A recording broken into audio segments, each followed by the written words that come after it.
سورہ روم آیت نمبر 31۔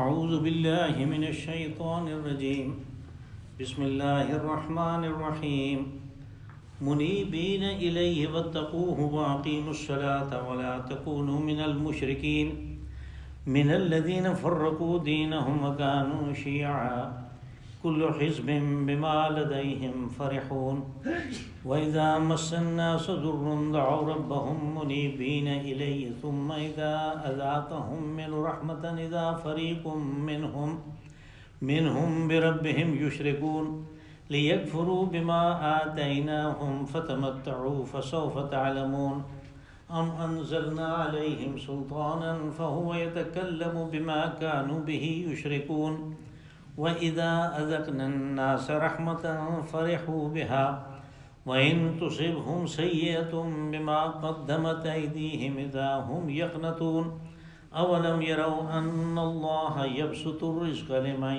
يَشَاءُ وَيَقْدِرُ إِنَّ فِي ذَلِكَ لَآيَاتٍ لِقَوْمٍ يُؤْمِنُونَ فَآتِ ذَا الْقُرْبَى حَقَّهُ وَالْمِسْكِينَ وَابْنَ السَّبِيلِ ذَلِكَ خَيْرٌ لِّلَّذِينَ يُرِيدُونَ وَجْهَ اللَّهِ وَأُولَٰئِكَ هُمُ الْمُفْلِحُونَ۔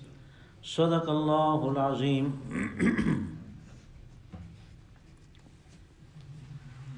منیبین الیہ واتقوہ واقیموا الصلاۃ، اسی کی طرف انابت اختیار کرتے ہوئے، یعنی توجہ کرتے ہوئے، اور تقوی کے جذبے کے ساتھ، واقیموا الصلاۃ، اور نماز کو قائم کرو، ولا تکونوا من المشرکین، اور مشرکین میں سے مت بنو، من الذین فرقوا دینہم وکانوا شیعا، یہ وہ لوگ ہیں کہ جنہوں نے دین کو ٹکڑے ٹکڑے کر ڈالا اور گروہ بن گئے۔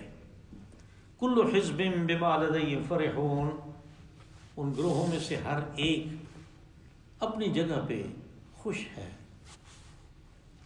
وَإِذَا مَسَّ النَّاسُ ضُرٌّ دَعَوْا رَبَّهُم مُنِيبِينَ إِلَيْهِ، اور جب لوگوں کو کوئی تکلیف پہنچتی ہے، کوئی آزمائش آتی ہے، تو پھر اپنے رب کو یاد کرتے ہیں، خالص اس کی طرف توجہ کرتے ہوئے۔ ثُمَّ إِذَا أَذَاقَهُم مِّنْهُ رَحْمَةً إِذَا فَرِيقٌ مِّنْهُم بِرَبِّهِمْ يُشْرِكُونَ، اور پھر جب ہم اپنی رحمت سے ان کی اس تکلیف کو دور کر دیتے ہیں، تو پھر ان میں سے کچھ لوگ مان شرک شروع کر دیتے ہیں۔ لِيَكْفُرُوا بِمَا آتَيْنَاهُمْ، اور یہ شرک کس چیز کا ہے کہ وہ ناشکری کریں اس اللہ کی نعمت کی جو اس نے انہیں عطا کی۔ فَتَمَتَّعُوا، تو ٹھیک ہے، ان نعمتوں سے کچھ وقت کے لیے فائدہ اٹھا لو، فَسَوْفَ تَعْلَمُونَ، نتیجہ ان قریب تمہارے سامنے آ جائے گا۔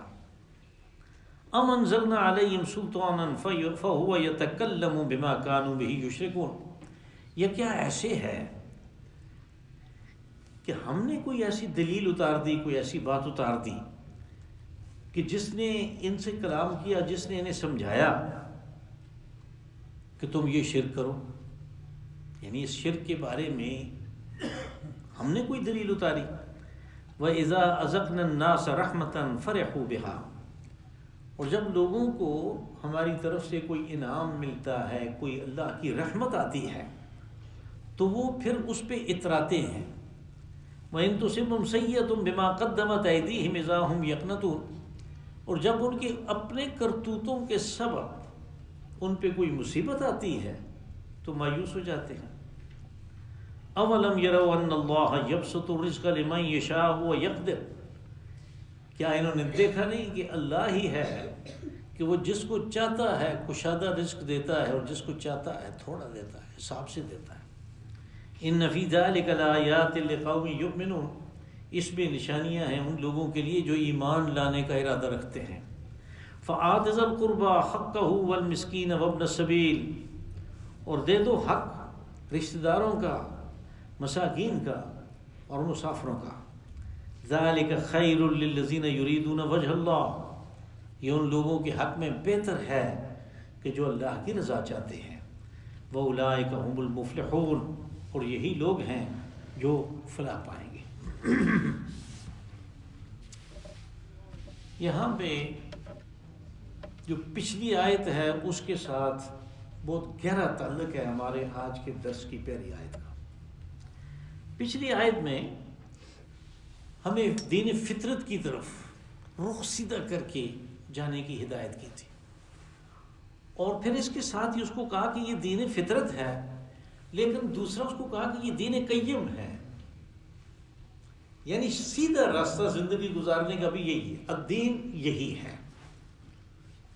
اب اس میں یہ خاص چیز جو ہے وہ سامنے آ گئی کہ جو دین فطرت تھا اس میں رخ سیدھا کرنے کی بات تھی ظاہر کی صرف، جب دین قیم کی بات آئی تو پھر یہ آیت اس کے ساتھ ملا دی گئی، منیبین الیہ واتقوہ، یعنی تم ظاہر میں تو رخ کو سیدھا رکھو گے، دین فطرت یکسو ہو کر اللہ کی طرف اپنا چہرہ کرو گے، لیکن تمہارا جو باطن ہے اس کے اندر ایک انابت ہونی چاہیے۔ انابت کہتے ہیں مکمل توجہ کو، ارتکاز توجہ کو۔ نام ہوتے ہیں لوگوں کے منیب الرحمن، یعنی وہ جس نے مکمل توجہ خالصتاً اللہ کی طرف کی ہوئی ہے، انابت یہ چیز ہے۔ منیبین الیہ، اسی کی طرف توجہ کرتے ہوئے اندر سے بھی، یعنی رخ تو کر لیا سیدھا، اندر کو کون سیدھا کرے گا؟ اندر کو اس نے خود سیدھا کرنا ہے۔ منیبین واتقوہ، اور ساتھ اس کے جذبہ جو ہے وہ تقویٰ کا ہونا چاہیے، تقویٰ کا جذبہ، یعنی ایک تو یہ ہے کہ آدمی رخ سیدھا کر لے، ظاہر کے لحاظ سے وہ عمل کرنا شروع کر دے، لیکن تقویٰ کا جذبہ نہیں ہے، اللہ کو راضی رکھنے کا جذبہ نہیں ہے، اس کے غضب سے بچنے کا جذبہ نہیں ہے، تو کام نہیں بنے گا۔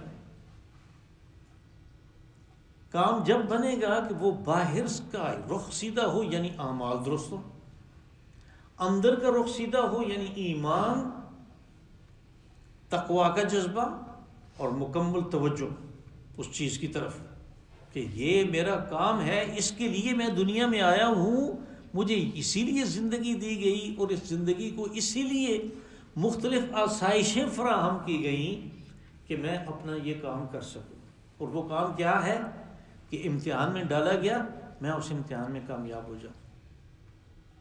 واتقوہ واقیموا الصلاۃ، اب یہاں پہ اقیموا الصلاۃ جو ہے اس کی ایک بڑی خاص اہمیت ہے، اس لیے کہ کوئی شخص کہے کہ میں تقویٰ میں کا جذبہ ہے میرے اندر، انابت ہے میرے اندر، اور یہ چیز بغیر نماز کے آئے گی؟ نہیں، وہ ایسا بنیادی رکن ہے کہ اسی کے ذریعے سے ایمان قوی ہوتا ہے، اسی کے ذریعے سے جذبہ آتا ہے، اسی کے ذریعے سے تقویٰ آتا ہے، اسی کے ذریعے سے وہ عشق کسی کیفیت پیدا ہوتی ہے۔ یہاں پچھلی آیت میں اور اس میں اصل میں دو چیزوں کا جو ہے وہ آمنا سامنا ہے، اسی میں آپ یہ دیکھیں دو چیزیں، ایک ہے عقل، عقل نے اس کی رہنمائی کی کہ تو اللہ کی طرف متوجہ ہو جا کہ یہی سیدھا راستہ ہے، دوسری چیز ہے عشق۔ اب اس کے اندر، یعنی اس کام کے اندر، اللہ کی طرف متوجہ ہونے کے اندر، زندگی اس کے احکامات کے مطابق، اس کے رسول علیہ الصلاۃ والسلام کے طریقے کے مطابق گزارنے کا جو جذبہ ہے، اس کے ساتھ ایک عشق پیدا ہو جائے، پھر کیا بات ہے۔ یعنی وہ جو علامہ اقبال نے کہا کہ ہر دو بمنزل رواں، ہر دو امیر کارواں، یعنی یہ دونوں عقل اور عشق دونوں یہ اپنی منزل کی طرف ہی جا رہے ہیں، عقل بھی رہنمائی ادھر ہی کرتا ہے، عشق بھی رہنمائی ادھر ہی کرتا ہے، لیکن دونوں میں دوسرے فکر مصرے میں اس نے فرق واضح کیا۔ عقل بہیلہ میں برد، عشق برد کشاں کشاں۔ عقل جو ہے وہ اسباب کی تلاش میں ہوتا ہے کہ یہ کام تو میں کرنا چاہتا ہوں، میرے پاس یہ ہو تو پھر کروں گا، یہ ہو تو پھر، یہ ہو تو پھر، یعنی وہ اسباب کی تلاش میں، بہیلہ میں برد، اس کو ہیلے چاہیے، اس کو اسباب چاہیے، عشق برد کشاں کشاں، وہ جو عشق ہے وہ ایک ہی جمپ لگاتا ہے. کہا کہ بے خطر کود پڑا آتش نمرود میں عشق، عقل ہے میں تماشا لب بام بھی. یہ دو چیزیں یہاں پہ بیان ہوئی ہیں کہ جب باہر کو سیدھا کرو گے، اپنے ظاہر کو سیدھا کرو گے، تو اس کے ساتھ باطن کے اندر بھی جس چیز قسم کے جذبات چاہیے، جس قسم کا عشق چاہیے وہ بھی ہو. ان سب کے پیدا کرنے کے لیے بنیاد نماز ہے. اقیم الصلاۃ، بنیاد نماز.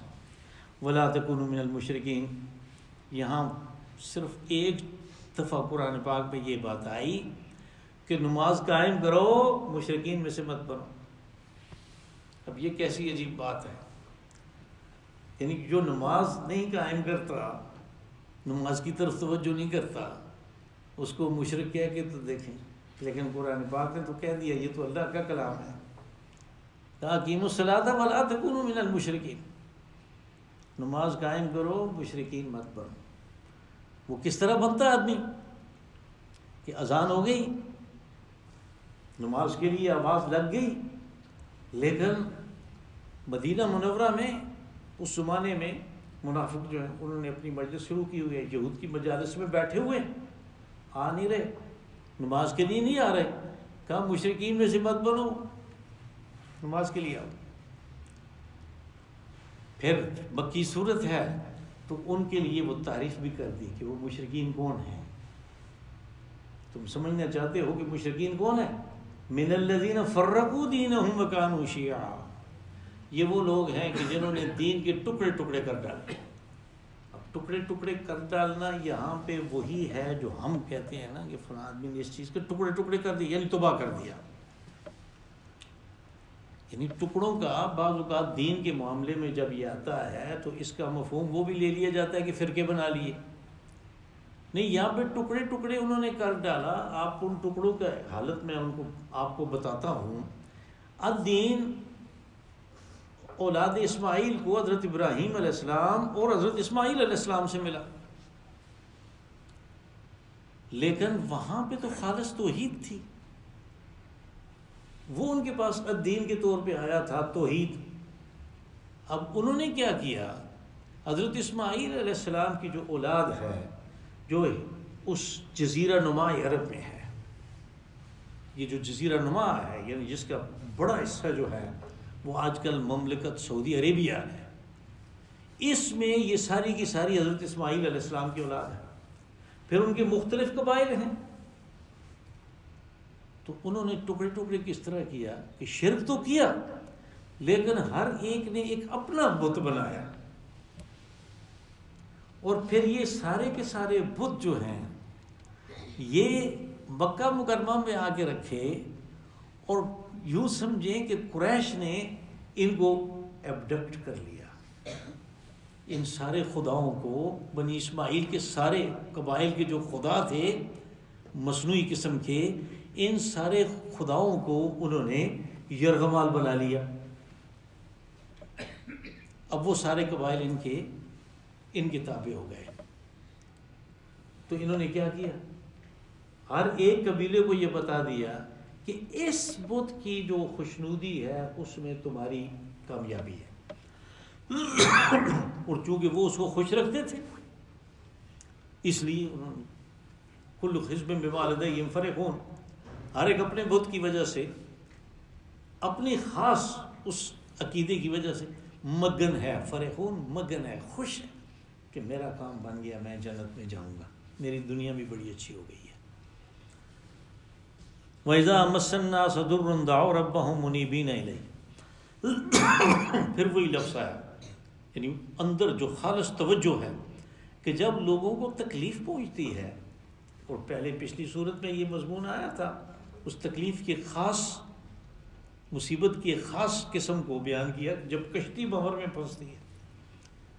تو پھر یہ مشرک جو ہے ان کو بھی اللہ یاد آتا ہے، پھر جو بھی ہے وہ اللہ کا نام لیتا ہے، اس کو وہ یاد آتا ہے. یہ وہ بات ہے یعنی جو میں کہتا ہوں کہ اللہ نے اس کے اندر اپنا تعارف اور اپنی محبت رکھی ہے. مان جب مصیبت آتی ہے تو وہ اس کو یاد آ جاتا ہے، وہ بڑے منیبین الیہ، وہ بڑی توجہ سے پھر اللہ کو یاد کرتا ہے، اس کو پکارتا ہے۔ ثم اذا اذاقهم منه رحمۃ اذا فریق منهم بربهم یشرکون، پھر جب ہم ان کو اس مصیبت سے نجات دیتے ہیں، اپنی رحمت کا دروازہ ان کے لیے کھولتے ہیں، تو رحمت وہ ہے کہ جس سے وہ مصیبت تو ختم ہو جاتی ہے اور بہت کچھ ملتا ہے اس کو۔ تو کیا کرتا ہے وہ؟ اذا فریق منهم یشرکون، تو ایک گروہ ان میں سے جو مصیبت میں مبتلا تھے اور انہوں نے اللہ کو یاد کیا، تو سارے کے سارے نہیں، ان میں سے ایک گروہ ایسا بھی نکل آتا ہے کہ جو کہتا ہے کہ جو شرک شروع کر دیتا ہے۔ سورہ اعراف کے آخر میں وہ ایک تمثیل کے طور پہ ایک چیز بیان کی گئی تھی، کہا کہ جب میاں بیوی یعنی شادی ہو جاتی ہے تو جب اس خاتون کو حمل ٹھہرتا ہے تو وہ دونوں دعا کرتے ہیں کہ یا رب اگر صالح بچہ تو نے عطا کیا تو ہم تیرا شکر ادا کریں۔ فلما آتاہما صالحا جعلا لہ شرکاء فیما آتاہما، جب وہ ان کو ایک صالح ٹھیک ٹھاک صحت مند بچہ عطا کر دیتا ہے تو وہ دونوں جعلا تسنیہ کے دونوں میاں بیوی شرک شروع کر دیتے ہیں۔ یہ ہم فلاں سے تعویذ لائے تھے، یہ اس جگہ گئے تھے، وہاں سے یہ ہوا، ادھر سے یہ ہوا۔ فتعالی اللہ عما یشرکون، کہا کہ اللہ تو برتر و اعلیٰ و ارفع ہے ان مشرکین سے جن کو یہ سمجھتے ہیں کہ یہ کچھ دیتے ہیں۔ وہ جو ہے ان چیزوں کو سمجھنے کے لیے وہ زبردست مقام ہے۔ وہ آخری رکوع ہے سورہ اعراف کا،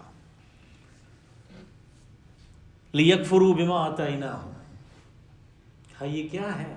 یہ سارا کچھ کیا ہے کہ جو اللہ نے نعمت عطا کی اس کی ناشکری کرے۔ یعنی جب آدمی اس نعمت کی نسبت کسی اور طرف کر دیتا ہے تو پھر یہ اس کی ناشکری ہے۔ اس کو اللہ پاک ناشکری کے زمرے میں لیتے ہیں کہ اس کی نسبت کسی اور طرف کر دے۔ اب ذرا اس کے اوپر غضب اور غصہ دیکھیں آپ، فتمتعوا، بغیر کسی وقفے کے یہ کہا کہ تمتعوا، یہ میں نے دی ہے، تم نے گن کسی اور کے گائے ہیں، مزے کر لو۔ یہ نہیں کہ وہ واپس لے لیتا ہے کہ میرا شکر سے نہیں کیا، نہیں، وہ کہتا ہے مزے کر لو، اس سے فائدہ اٹھا لو۔ فتمتعوا، تمتع فائدہ، ہم کہتے ہیں نا یہ حج تمتع ہے، حج کی ایک قسم جو ہمارے لوگ جو ہم لوگ جا کے کرتے ہیں تو کیا ہے تمتع۔ تمتع اس کو کیوں کہتے ہیں؟ اس لیے کہ حج کے سفر میں ہم فائدہ اٹھاتے ہیں، ساتھ میں عمرہ بھی کرتے ہیں۔ حج کے سفر میں عمرہ کرتے ہیں، جبکہ زمانہ جاہلیت میں جو حج کے لیے آتا تھا اس کو عمرہ نہیں کرنے دیتے تھے کہ نہیں تم حج کے لیے آئے، عمرے کے لیے نہ آنا، تو اس کو پھر تمتع کہا گیا۔ تو تمتع کیا ہے؟ فائدہ اٹھانا۔ تو وہ کہتا ہے تم فائدہ اٹھا لو، کتنا فائدہ اٹھاؤ گے اس سے؟ فسوف تعلمون، ناشکری کا جو نتیجہ ہے وہ عنقریب تیرے سامنے آنے والا ہے، تم دیکھو گے کہ کیا انجام نکلتا ہے اس بات کا، کیونکہ ناشکری کفر ہے۔ دونوں کے لیے لفظ بھی ایک ہی استعمال ہوا، کفر جو ہے وہ ناشکری ہے اور کفر جو ہے وہ انکار رب ہے، دونوں کے لیے لفظ ایک ہی استعمال ہوتا ہے قرآن پاک میں۔ ام انزلنا علیہم سلطانا فہو یتکلم بما کانوا یشرکون، جیسے کل ایک لفظ آیا تھا حل، میں نے کہا کہ یہ سوال، فکرے کو، ایک خبر کو سوال بنانے کے لیے پہلے حل لگا دیتے ہیں، اسی طرح فکرے کو، ایک خبر کو سوال بنانے کے لیے پہلے ام لگاتے ہیں، یہ بھی سوال بن گیا۔ ام انزلنا علیہم سلطانا، تو کیا ہم نے اتاری ہے کوئی ایسی دلیل، کوئی ایسی حجت، کوئی ایسی برہان کہ جس نے کلام کیا ان کے ساتھ؟ یعنی جب ہم یہ پڑھتے ہیں تو گویا یہ ہمارے ساتھ کلام کرتا ہے، یہ ہمارے ساتھ کلام کر رہا ہوتا ہے، یہ ہمیں خطاب کر رہا ہوتا ہے، یا ایھا الناس، ہم اس کے اندر ہیں، یا ایھا الذین آمنوا، ہم اس کے اندر، یہ کلام کر رہا ہے۔ فَهُوَ يَتَكَلَّمُ بِمَا كَانُوا بِهِ يُشْرِكُونَ، تو وہ دلیل جو ہم نے اتاری ہے اس نے کہا ہے ان کو کہ یہ شرک کرو۔ یعنی شرک کیا ہے؟ شرک اللہ کی ذات اور اس کی صفات میں کسی دوسرے کو شریک کرنا ہے۔ اب دوسرا جب شریک ہوگا تو ظاہر ہے اللہ کی اجازت سے ہوگا۔ یعنی اگر آپ مکان کے مالک ہیں تو کوئی دوسرا آ کے کہتا ہے کہ یہ ایک کمرہ مجھے دے دو، یہ 10 کمرے کا مکان ہے، ایک مجھے دے دو، تو جب تک آپ نہیں دیں گے، اس کو تحریر کر کے نہیں دیں گے، اس کو رجسٹری نہیں کریں گے، وہ مالک تو نہیں بن سکتا، وہ آپ کا شریک تو نہیں ہو سکتا۔ شریک تو جب ہوگا کہ جب اصل مالک جو ہے وہ اجازت دے گا، اور اس کے لیے ساری اجازت کے لیے جو بھی جتنے کاغذات ہیں، جو دستاویزات ہیں، وہ مکمل کرے گا، پھر یہ شریک ہوگا۔ تو اللہ نے کہیں بتایا ہوگا کہ میں نے ان کو اختیار دیا ہے؟ کہا کوئی ایسی بات کسی جگہ دیکھی ہے انہوں نے کہ انہوں نے یہ شرک شروع کر دیا ہے، ناشکری شروع کر دی ہے؟ وَإِذَا أَذَقْنَا النَّاسَ رَحْمَةً فَرِحُوا بِهَا۔ اب اس کو دوسرا پہلو لیا، یعنی پہلے تو یہ تھا کہ جب مصیبت آتی ہے تو اللہ کو یاد کرتے، اب یہ ہے کہ جب اللہ کی رحمت آتی ہے، وہ اپنی رحمت کے دروازے کھولتا ہے، کاروبار میں ترقی ہوتی ہے، کوئی اچھی ملازمت ملتی ہے، کوئی باہر کا ویزا لگ جاتا ہے، کچھ بھی ہوتا ہے، جس کو یہ رحمت سمجھتا ہے، جس کو یہ فضل سمجھتا ہے، جس کو یہ احسان سمجھتا ہے، کہا جب وہ کرتے ہیں اس کے ساتھ فرحوا بہا، تو یہ اترانے لگ جاتا ہے۔ اترانے اس طرح لگ جاتا ہے، کہتا ہے یہ اصل میں تو میں نے پلاننگ ہی اس طرح کی ہوئی تھی، میں نے تو بڑا ٹائملی انویسٹمنٹ کی ہوئی تھی، میں نے یہ کر دیا تھا، میں نے وہ کر دیا تھا، میں نے یہ کر دیا، میں نے وہ کر دیا۔ تو یہ اترانا ہے، یعنی اپنے آپ کو قرار دینا کہ یہ میں نے خود کیا ہے۔ جیسے وہ ہم پڑھ رہے ہیں نا سورۃ قصص میں، وہ قارون کے بعد کہ اس نے ما انما اوتیت علی علم عندی، میرے پاس تو جو کچھ ہے میں نے اپنے علم کے زور پہ کمایا ہے۔ موسیٰ علیہ السلام نے کہا کہ لوگوں کے ساتھ بھی احسان کر جیسے اللہ نے کیا ہے۔ تو اللہ کون ہے؟ میں نے تو اپنے علم کے زور پہ کمایا۔ یہ اترانا ہے، فرحوا بہا وَإِن تُصِبْهُمْ سَیِّئَةٌ بِمَا قَدَّمَتْ أَیْدِیہِمْ إِذَا هُمْ یَقْنَطُونَ۔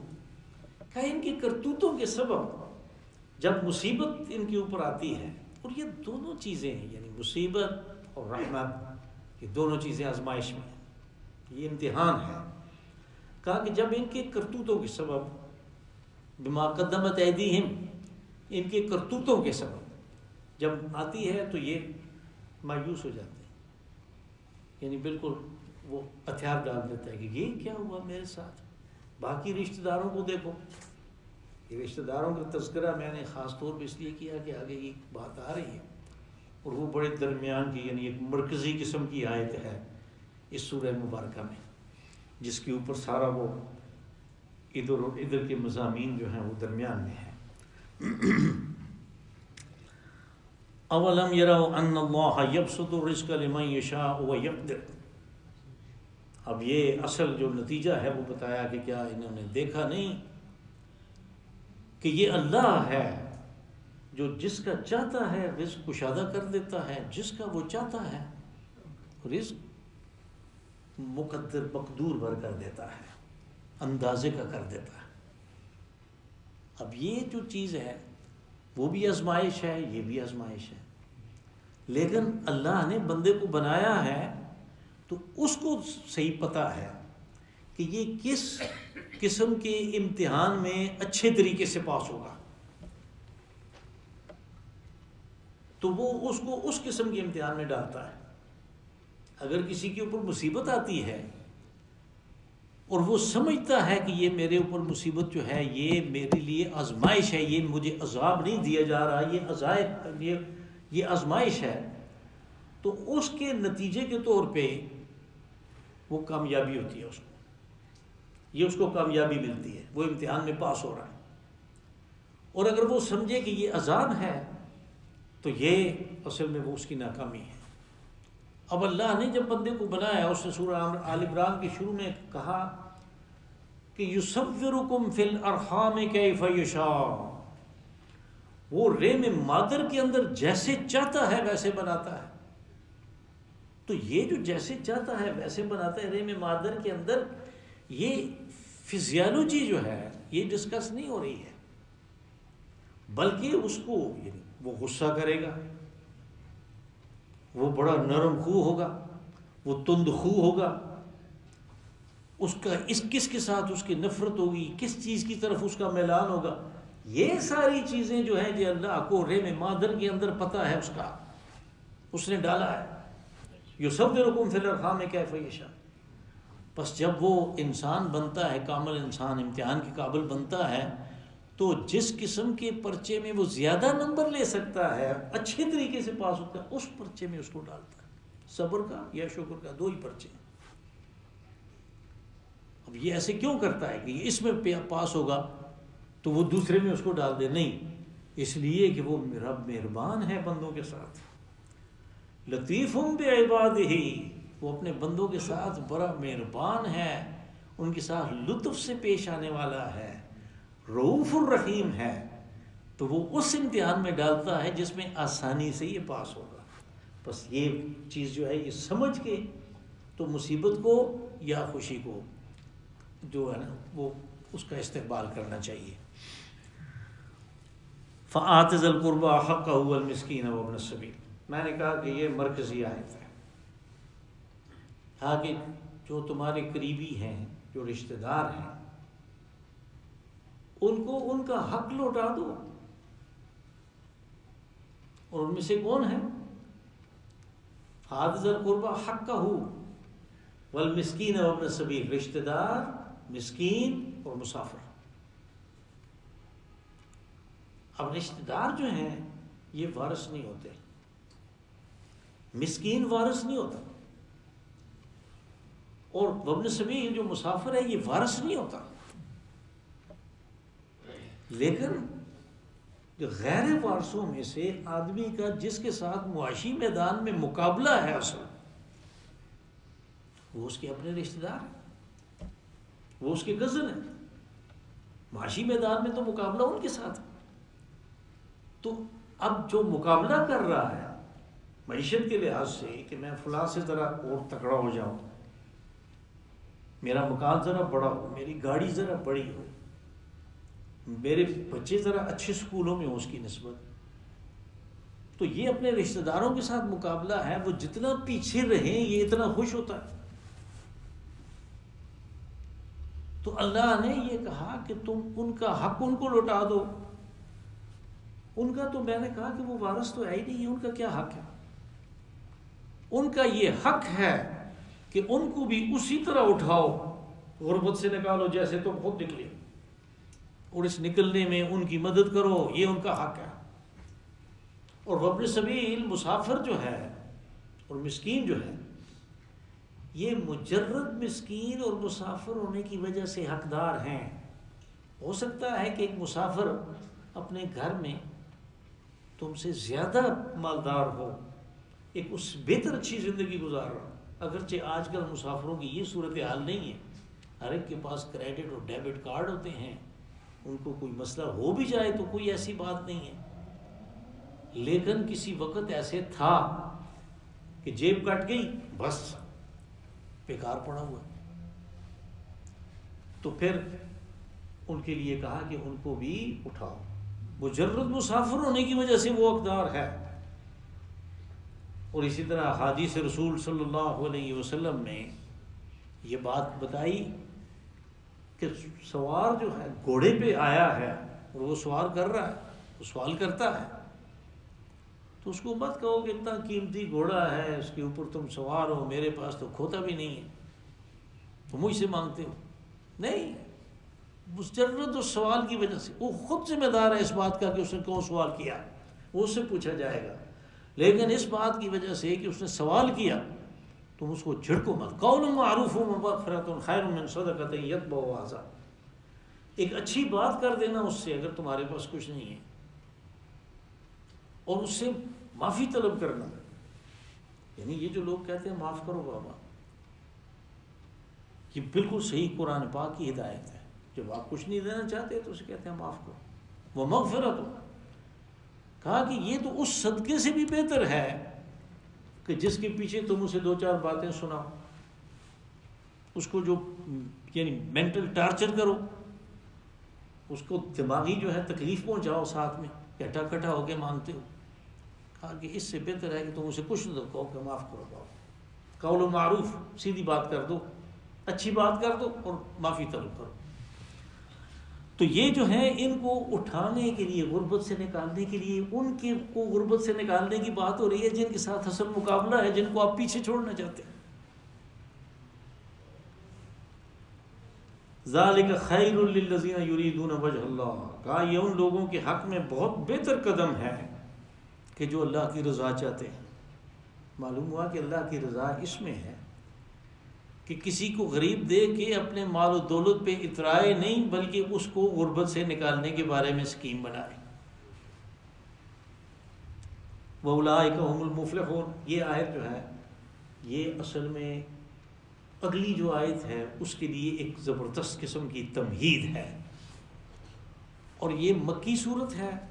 یہ آیت بھی اور اگلی آیت بھی، یہ سب کچھ مکہ مکرمہ میں اترا۔ وہاں پہ زکوٰۃ فرض نہیں تھی، زکوٰۃ فرض نہیں تھی، سود حرام نہیں تھا، لیکن یہ مکی صورتوں میں واحد آیت آئے گی اگلی کہ جس میں زکوٰۃ اور سود کی بات ہے، اور ان کو آپس میں اکٹھے ایک ہی جگہ پہ رکھا۔ کیوں؟